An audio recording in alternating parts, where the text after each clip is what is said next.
امیر المؤمنین جناب علی رضی اللہ عنہ کی شان یہ ہے کہ نبی علیہ السلام نے ان کے بارے میں یہ شہادت دی کہ وہ اللہ تعالیٰ سے محبت کرنے والے ہیں اور اللہ اور اللہ کے رسول کو ان سے محبت ہے۔ اس معاملے میں امام بخاری اور امام مسلم دونوں روایت کرتے ہیں جناب سہل بن سعد رضی اللہ تعالیٰ عنہ سے کہ جب مسلمان خیبر فتح کرنے کے لیے گئے یہودیوں کا شہر، تو وہاں پہ کئی قلعے تھے، بہت سے قلعے فتح ہو چکے، لیکن ایک قلعے کو فتح کرنے میں مشکل پیش آ رہی تھی۔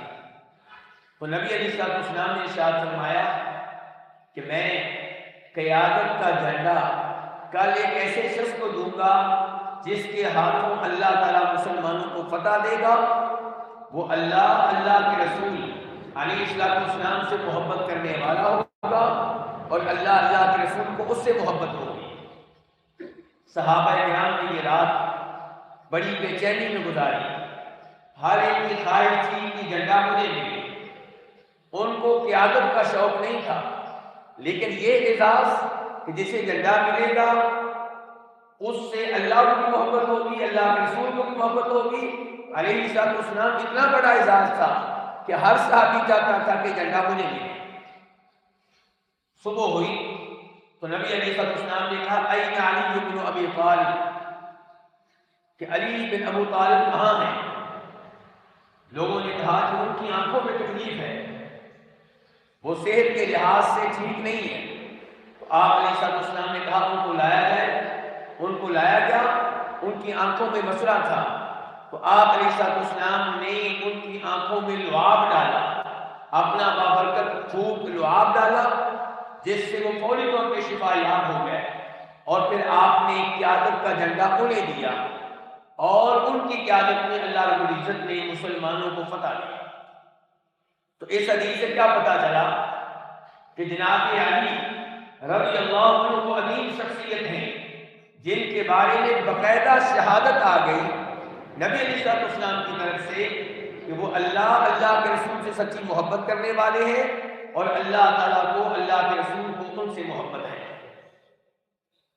اسی طرح امیر المؤمنین جناب علی کی یہ شان ہے کہ نبی علیہ السلام ایک بار جب تبوک کی لڑائی کے لیے جانے لگے، رومیوں سے لڑنے کے لیے جانے لگے، تو مدینہ میں اپنا جانشین آپ نے جناب علی رضی اللہ عنہ کو مقرر کیا۔ اس حدیث کو روایت کرتے ہیں جناب سعد بن ابی وقاص رضی اللہ تعالی عنہ، کہتے ہیں کہ جب نبی علیہ السلام نے جناب علی کی ڈیوٹی لگائی کہ آپ نے جہاد کو نہیں جانا، آپ نے مدینہ میں رہنا ہے، آپ مدینہ میں میرے جانشین ہوں گے، یہاں کی ذمہ داریاں میں آپ کو سونپ کے جا رہا ہوں۔ تو جناب علی کہنے لگے اے اللہ کے رسول، آپ مجھے عورتوں کے پاس چھوڑ کے جا رہے ہیں، بچوں کے پاس چھوڑ کے جا رہے ہیں۔ یہ کہ جناب علی کا دل یہ چاہتا تھا کہ وہ مسلمانوں کے ساتھ جائیں، اللہ کے دشمنوں سے لڑیں، جہاد کریں۔ تو پھر نبی علیہ السلام نے مجھے بتایا کہ تمہارا یہاں پہ رہنا یہ تمہارے لیے کوئی چھوٹا اعزاز نہیں ہے، یہ بہت بڑا اعزاز ہے۔ فرمایا کیا تم یہ پسند نہیں کرتے کہ میں تمہیں وہی مقام و مرتبہ سونپ رہا ہوں جو ہارون علیہ السلام کا مقام و مرتبہ موسیٰ علیہ السلام کے ہاں تھا؟ یعنی کہ جب موسیٰ علیہ السلام طور پہاڑ پہ گئے، اللہ کی عبادت کے لیے گئے، اللہ سے ہم کلام ہونے کے لیے گئے، اللہ سے اللہ کی کتاب لینے کے لیے گئے، تب بنی اسرائیل پہ موسیٰ علیہ السلام نے اپنا جانشین کس کو مقرر کیا تھا؟ ہارون علیہ السلام۔ تو اس حدیث میں اللہ کے نبی فرما رہے ہیں صلی اللہ علیہ وسلم کہ علی تمہارے لیے یہ اعزاز کوئی چھوٹا اعزاز نہیں ہے کہ میں نے تمہیں وہی مقام و مرتبہ دیا ہے جو مقام و مرتبہ موسیٰ علیہ السلام نے ہارون علیہ السلام کو دیا تھا۔ لیکن اس حدیث کے تعلق سے ایک غلط فہمی پائی جاتی ہے، اس کا ازالہ کرنا چاہوں گا۔ کئی لوگ اس حدیث کو دلیل بناتے ہیں کہ نبی علیہ السلام کے دنیا سے چلے جانے کے بعد خلافت کا پہلا حق امیر المؤمنین جناب علی کا تھا، کیونکہ اللہ کے نبی نے اپنی زندگی میں کہا کہا تھا صلی اللہ علیہ وسلم کہ اے علی، میں تمہیں وہی مقام و مرتبہ دے کر جا رہا ہوں جو موسیٰ علیہ السلام نے ہارون علیہ السلام کو دیا تھا، اور موسیٰ علیہ السلام نے ہارون علیہ السلام کو اپنا جانشین مقرر کیا تھا جب طور پہاڑ پہ گئے تھے۔ تو یہ استدلال درست نہیں ہے، کیونکہ ہارون علیہ السلام موسیٰ علیہ السلام کی زندگی میں ہی فوت ہو گئے تھے۔ وہ موسیٰ علیہ السلام کے بعد موسیٰ علیہ السلام کے خلیفہ نہیں بنے، ان کی زندگی میں 40 دنوں کے لیے خلیفہ بنے تھے جب موسیٰ علیہ السلام طور پہاڑ پہ گئے تھے۔ تو اسی طرح نبی علیہ السلام جب تبوک میں گئے، اللہ کے دشمنوں کے لیے گئے، تو اتنے دنوں کے لیے آپ جناب علی کو مدینہ میں اپنا خلیفہ اور جانشین مقرر کر کے گئے۔ اس کا یہ مطلب نہیں تھا کہ ہمیشہ ہمیشہ کے لیے اللہ کے نبی علیہ السلام کے بعد وہ خلیفہ ہوں گے، بلکہ خلافت کی وہی ترتیب ہوگی جو صحابہ کرام نے اختیار کی۔ ہمارے پہلے خلیفہ جناب صدیق ہیں، دوسرے عمر فاروق ہیں، تیسرے جناب عثمان ہیں، چوتھے جناب علی ہیں۔ جناب علی کی شان ایک تیسری حدیث سے بھی واضح ہوتی ہے۔ وہ حدیث روایت کرنے والے خود جناب علی ہیں، بخاری شریف کی حدیث ہے۔ کہتے ہیں کہ ایک بار نبی علیہ السلام کے پاس جنگی قیدی آئے، غلام اور لونڈیاں یہ لوگ آئے، تو سیدہ فاطمہ نبی علیہ السلام کے گھر گئی آپ سے یہ تقاضا کرنے کے لیے کہ چکی پہ آٹا پیسنے کی وجہ سے مجھے کافی مشقت کا سامنا ہے، کافی تکلیف کا سامنا ہے، تو اگر مجھے ایک خادمہ مل جائے تو میرے لیے سہولت ہو جائے گی۔ سیدہ فاطمہ گئی تو نبی علیہ السلام گھر میں موجود نہیں تھے، ان کی ملاقات سیدہ عائشہ سے ہوئی۔ سیدہ عائشہ کو اپنا پیغام دیا سیدہ فاطمہ نے، اور واپس اپنے گھر آ گئی، جناب علی کے گھر میں آ گئی۔ جب اللہ کے نبی علیہ السلام تشریف لائے تو سیدہ عائشہ نے سیدہ فاطمہ کا پیغام نبی علیہ السلام کو دیا۔ اس سے آپ یہ اندازہ لگا سکتے ہیں کہ کتنے اچھے تعلقات تھے سیدہ فاطمہ کے مابین اور سیدہ عائشہ کے مابین، پیار و محبت تھی۔ اور شاید آپ لوگوں کو یہ بات معلوم ہو کہ سیدہ فاطمہ کی شان میں جو صحیح حدیث آتی ہیں وہ عام طور پہ سیدہ عائشہ نے روایت کی ہے۔ یہ کہ سیدہ عائشہ بیان کرتی ہے کہ اللہ کے نبی صلی اللہ علیہ وسلم نے سیدہ فاطمہ کی شان یوں بیان کی، سیدہ فاطمہ کی شان اللہ کے نبی نے یوں بیان کی۔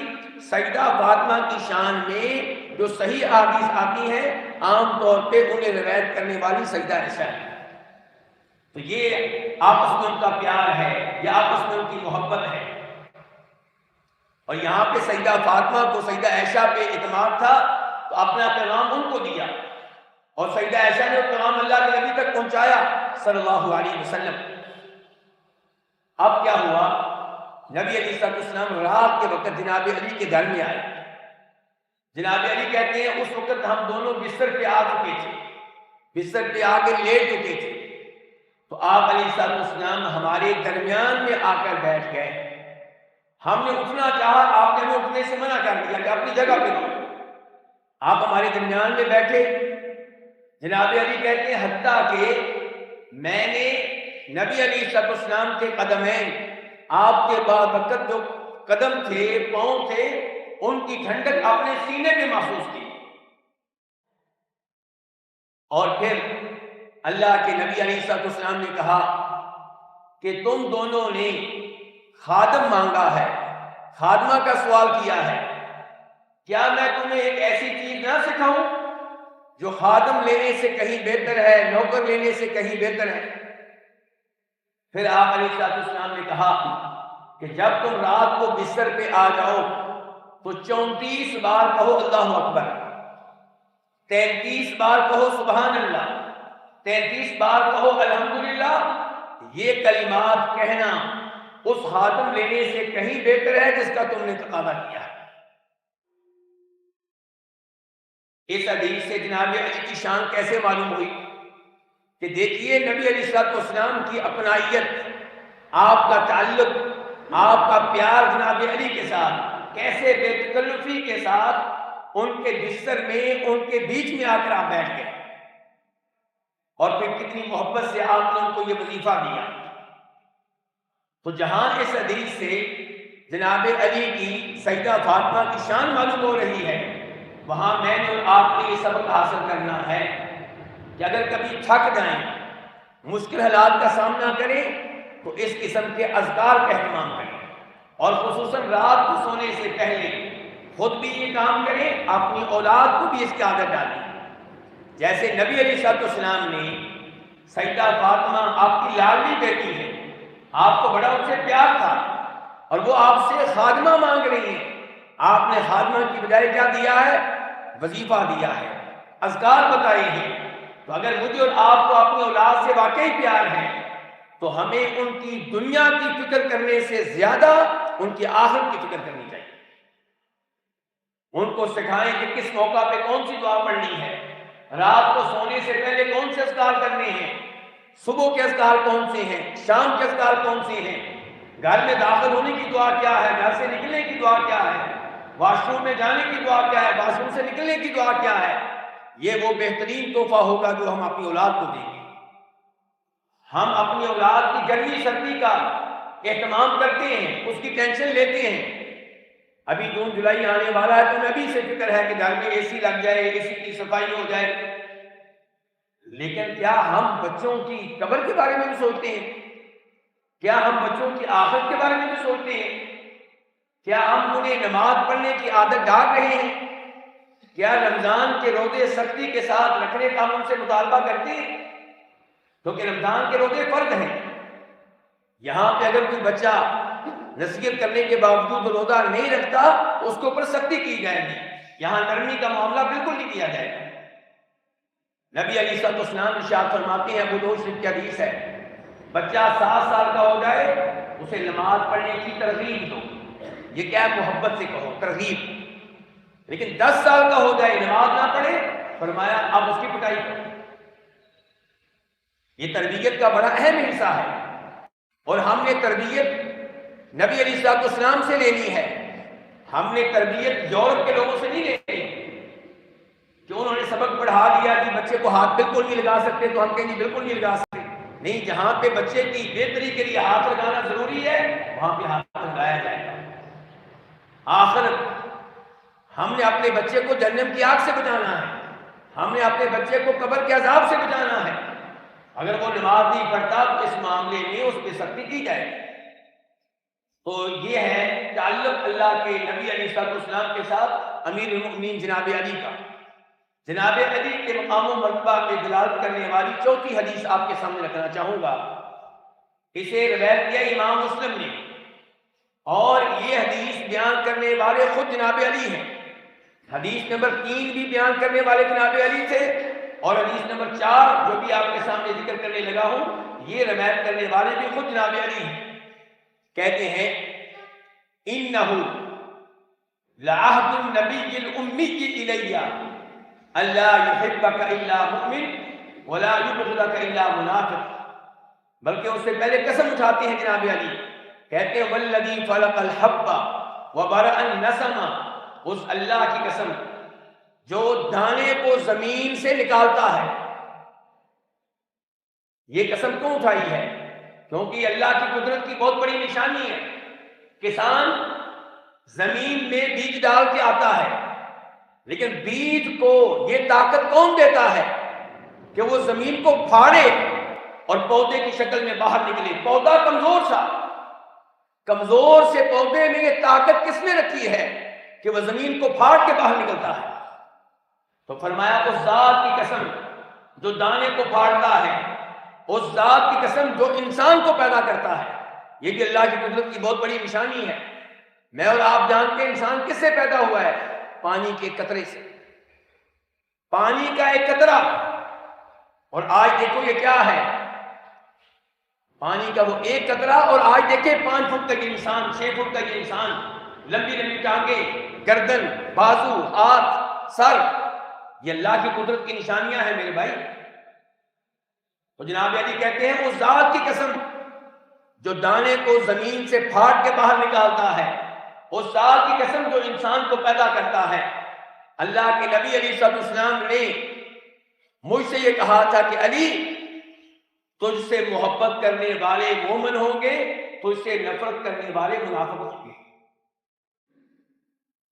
تو جناب علی سے محبت ہمارے ایمان کا حصہ ہے، جناب علی سے محبت ہمارے دین کا حصہ ہے۔ لیکن یہاں پہ یہ بات ذہن میں رہے کہ جناب علی سے محبت کا تقاضا یہ نہیں ہے کہ ہم ان کو مشکل کشا کہیں، حاجت روا کہیں، غوث اعظم کہیں۔ یہ تو اللہ کے نبی کو بھی کہنے کی اجازت نہیں ہے علیہ السلام، خود اللہ کے نبی نے کہا تھا، بخاری شریف کی حدیث ہے، لا تطرونی کما اطرت النصارى ابن مریم، کہ لوگوں میری شان بیان کرتے ہوئے حد سے آگے نہ نکل جانا، میری شان بیان کرتے ہوئے وہ حرکتیں نہ کرنا جو عیسائیوں نے عیسیٰ علیہ السلام کے معاملے میں کی تھی۔ تو نبی علیہ السلام تمام انسانوں میں سب سے افضل ہیں، سب سے اعلیٰ ہیں، سب سے مقدس ہیں، سب سے محترم ہیں۔ آپ سے محبت ہمارے ایمان کا حصہ ہے، لیکن رب والی صفات آپ کو نہیں دی جائیں گی۔ ایسے ہی جناب علی سے ہمیں بڑی محبت ہے اور ان سے محبت ایمان کی علامت ہے، لیکن مشکل کشا نہیں کہا جائے گا، حاجت روا نہیں کہا جائے گا، ان کو سجدہ نہیں کیا جائے گا، ان کے نام پہ بکرا ذبح نہیں کیا جائے گا، ان کے نام پہ منت نہیں مانی جائے گی۔ یہ سارے کام خاص ہیں میرے رب کے لیے۔ فصلی لربک وانحر، نماز جب بھی پڑھنی ہے رب کے لیے پڑھنی ہے، جانور جب بھی ذبح کرنا ہے اللہ کے لیے ذبح کرنا ہے۔ جناب علی رضی اللہ تعالیٰ عنہ کی شان میں یہ بات بھی بڑی اہمیت رکھتی ہے کہ وہ نبی علیہ السلام کے رشتہ دار ہیں۔ اور کون سے رشتہ دار؟ وہ رشتہ دار جو آل بیت میں سے کہلاتے ہیں۔ آل بیت کے ہمارے اوپر حقوق ہیں، آل بیت کی عزت کرنا ہم پہ واجب ہے۔ اگر آل بیت میں سے کوئی ایسا ہے جو توحید کے اوپر ہے، نبی علیہ السلام کے خاندان سے تعلق رکھنے والا کوئی انسان اگر توحید کے اوپر ہے، شرک کرنے والا نہیں ہے، قبر پرست نہیں ہے، تو اس سے محبت کرنا، اس کا احترام کرنا، اس سے لگاؤ رکھنا، یہ میرے اوپر آپ کے اوپر واجب ہے۔ اللہ کے نبی علیہ السلام نے کہا تھا، اذکرکم اللہ فی اہل بیتی، کہ میں تمہیں اپنے گھر والوں کے بارے میں نصیحت کر کے جا رہا ہوں کہ ان کا خیال رکھنا۔ تو جناب علی آل بیت میں سے ہیں۔ کیوں جناب علی کیوں آل بیت میں سے ہیں؟ کیونکہ آپ علیہ السلام کے چچا کے بیٹے ہیں، ابو طالب کے بیٹے ہیں، اور نبی علیہ السلام کے وہ چچا جو مسلمان ہیں وہ آل بیت میں سے ہیں، اور آپ کے چچاؤں کی وہ اولاد جو مسلمان ہیں وہ آل بیت میں سے ہے۔ چنانچہ جناب علی آل بیت میں سے ہیں، جعفر ان کے بھائی آل بیت میں سے ہیں، عقیل ان کے بھائی آل بیت میں سے ہیں، آپ علیہ السلام کے چچا عباس آل بیت میں سے ہیں، ان کے بیٹے عبداللہ بن عباس آل بیت میں سے ہیں، فضل بن عباس آل بیت میں سے ہیں، قطب بن عباس آل بیت میں سے ہیں، آپ کی بیویاں آل بیت میں سے ہیں، آپ کی اولاد آل بیت میں سے ہیں۔ تو جناب علی کی یہ شان ہے کہ وہ آل بیت میں سے ہیں۔ جناب علی سے ہمیں محبت ہے ان کے ایمان کی وجہ سے، ان سے محبت ہے آل بیت ہونے کی وجہ سے، اور ان کی یہ بھی شان ہے کہ وہ نبی علیہ السلام کے داماد ہیں۔ یہ جناب علی کی شان ہے۔ آپ علیہ السلام نے جناب علی کو اپنے گھر میں رکھا، ان کی تربیت کی، انہیں پالا پوسا، اور بعد میں ان کی شادی اپنی لاڈلی بیٹی سیدہ فاطمہ سے کی۔ وہ سیدہ فاطمہ جو جنت کی عورتوں کی سردار ہیں۔ آپ اس سے اندازہ لگا سکتے ہیں کہ نبی علیہ السلام کو جناب علی سے کتنا پیار تھا، آپ ان سے کتنی محبت کرتے تھے کہ اپنی سب سے لاڈلی بیٹی آپ نے رشتے کے طور پہ جناب علی کو دی ہے۔ جناب علی کی شان کے لحاظ سے یہ حدیث بھی بڑی اہمیت رکھتی ہے کہ من کنت مولاہ فعلی مولاہ۔ اللہ کے نبی فرما رہے ہیں علیہ السلام، یہ ترمذی شریف کی حدیث ہے، مسند احمد کی حدیث ہے، کہ جس کا میں مولا ہوں اس کے علی بھی مولا ہے۔ یہ ذرا وضاحت دھیان سے سننی ہے آپ نے۔ مولا کا مطلب کیا ہے؟ ان کے مولا ہونے میں کوئی شک و شبہ نہیں ہے، لیکن مولا کا مطلب کیا ہے؟ کسی نے کہا کہ مولا کا مطلب ہے کہ وہ مشکل کشا ہے، کائنات کا نظام وہی چلا رہے ہیں۔ کسی نے کہا مولا کا مطلب یہ ہے کہ اللہ کے نبی علیہ السلام کے بعد خلافت ان کا حق ہے۔ یہ دونوں باتیں غلط ہیں۔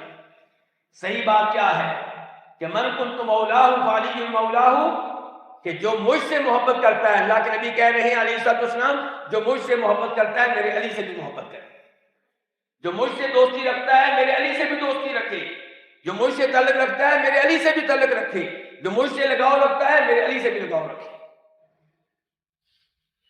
یہ حدیث آپ نے کہاں بیان کی تھی؟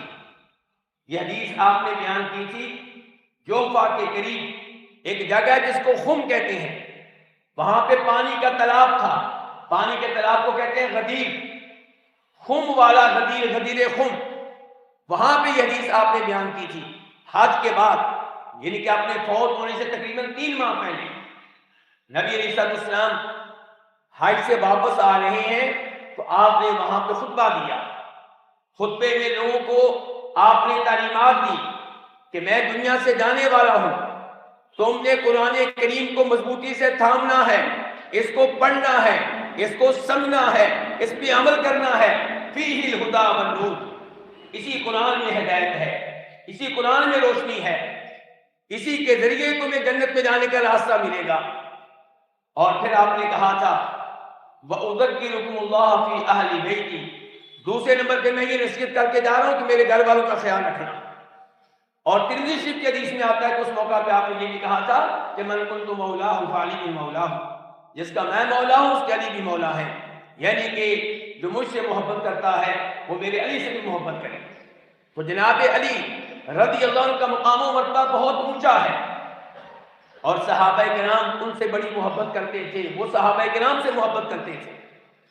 جب جناب عمر فاروق فوت ہوئے ہیں، ان کی میت کو چارپائی پہ رکھا گیا ہے، لوگ آ رہے ہیں ان کی میت کو دیکھ رہے ہیں، ان کے لیے دعا کر رہے ہیں۔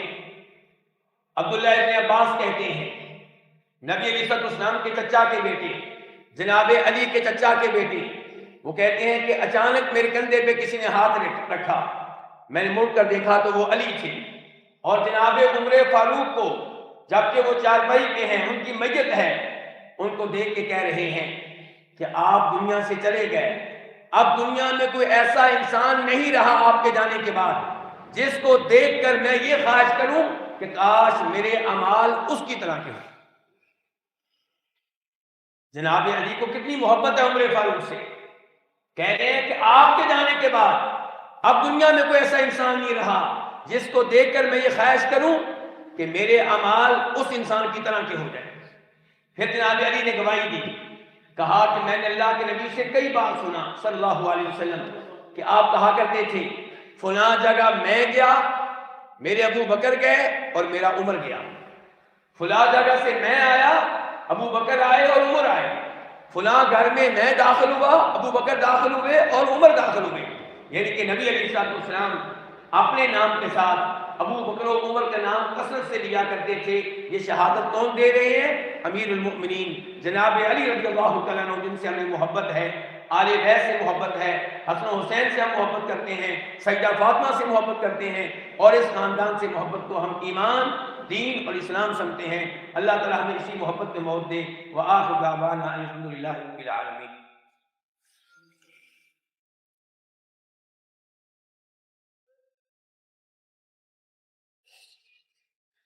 إن الحمد لله نحمده ونستعينه ونستغفره ونعوذ بالله من شرور أنفسنا ومن سيئات أعمالنا، من يهده الله فلا مضل له ومن يضلل فلا هادي له، وأشهد أن لا إله إلا الله وحده لا شريك له، وأشهد أن محمدا عبده ورسوله۔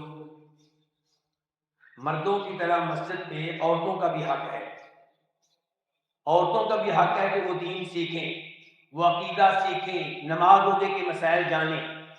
اسی لیے نبی علیہ السلام کے زمانے میں مسجد نبوی میں عورتیں بھی آتی تھیں، 5 وقت کی نماز پڑھنے کے لیے آتی تھیں، اور عید کے خطبے میں تو آپ خاص طور پہ لوگوں سے کہتے تھے کہ عورتوں کو بھی خطبہ عید میں لے کر آؤ۔ تو اس لیے الحمدللہ اس مسجد میں عورتوں کے لیے بھی اہتمام کیا گیا ہے، تو خطبہ عید میں جن کے لیے ممکن ہو اپنی لیڈیز کو بھی لے کر آئیں تاکہ وہ بھی قرآن سنیں، وہ بھی احادیث سنیں، ان کا عقیدہ بھی مضبوط ہو، انہیں بھی اذکار کرنے کا شوق ملے، انہیں بھی عبادت کرنے کا شوق ملے۔ تو تو اس لیے اس مسجد میں الحمدللہ عورتوں کا اہتمام کیا گیا ہے۔ اللہ رب العزت سے دعا ہے کہ اللہ تعالی ہم سب کو صحیح معنوں میں دین سیکھنے کی توفیق عنایت فرمائے۔ ربنا آتنا فی الدنیا حسنہ وفی الآخرۃ حسنہ وقنا عذاب النار۔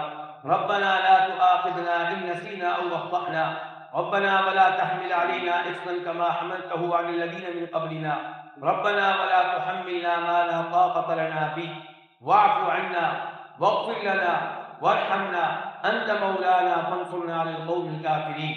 یا اللہ اس ملک کی دین اور دنیا دونوں لحاظ سے حفاظت فرما۔ یا اللہ جتنے مسلمان مریض ہیں سب کو شفا دے، عافیت دے، صحت کا لباس پہنا۔ یا اللہ جو فوت ہو چکے ان کی مغفرت فرما، ان پہ اپنی رحمتیں نازل فرما، ان کی قبریں منور فرما، ان کی قبریں کشادہ فرما، ان کی قبروں پہ اپنی رحمتیں اور برکتیں نازل فرما۔ یا اللہ ہمارے بچوں کے دین اور ایمان کی حفاظت فرما۔ یا اللہ ہمیں جب موت دینا ایمان، اسلام اور توحید کے اوپر دینا۔ یا اللہ اس مسجد کو اور دیگر مساجد کو آباد فرما۔ یا اللہ ہمیں 5 وقت کا نمازی بنا دے۔ یا اللہ ہمارے دلوں میں نبی علیہ السلام اور صحابہ کرام اور آل بیت کی محبت داخل فرما دے۔ یا اللہ ہر طرح کے فتنوں سے ازمائشوں سے محفوظ رکھنا۔ یا اللہ ہر طرح کے فتنوں سے ازمائشوں سے محفوظ رکھنا۔ یا اللہ ہر طرح کے فتنوں اور ازمائشوں سے محفوظ رکھنا۔ یا اللہ مسلمان جو پریشان ہیں ان کی پریشانیاں دور فرما۔ یا اللہ جن کے پاس اولاد نہیں ہے انہیں نیک صحت مند اولاد عنایت فرما۔ جن کے پاس اولاد ہے بیٹے نہیں انہیں نیک صحت مند بیٹے عنایت فرما۔ یا اللہ بچوں کی اچھی تربیت کرنے کی ہمیں توفیق عنایت فرما۔ ربنا اغفر لنا ولإخواننا الذين سبقونا بالإيمان ولا تجعل في قلوبنا غلا للذين آمنوا ربنا إنك رؤوف رحيم۔ سبحان ربك رب العزة عما يصفون وسلام على المرسلين والحمد لله رب العالمين۔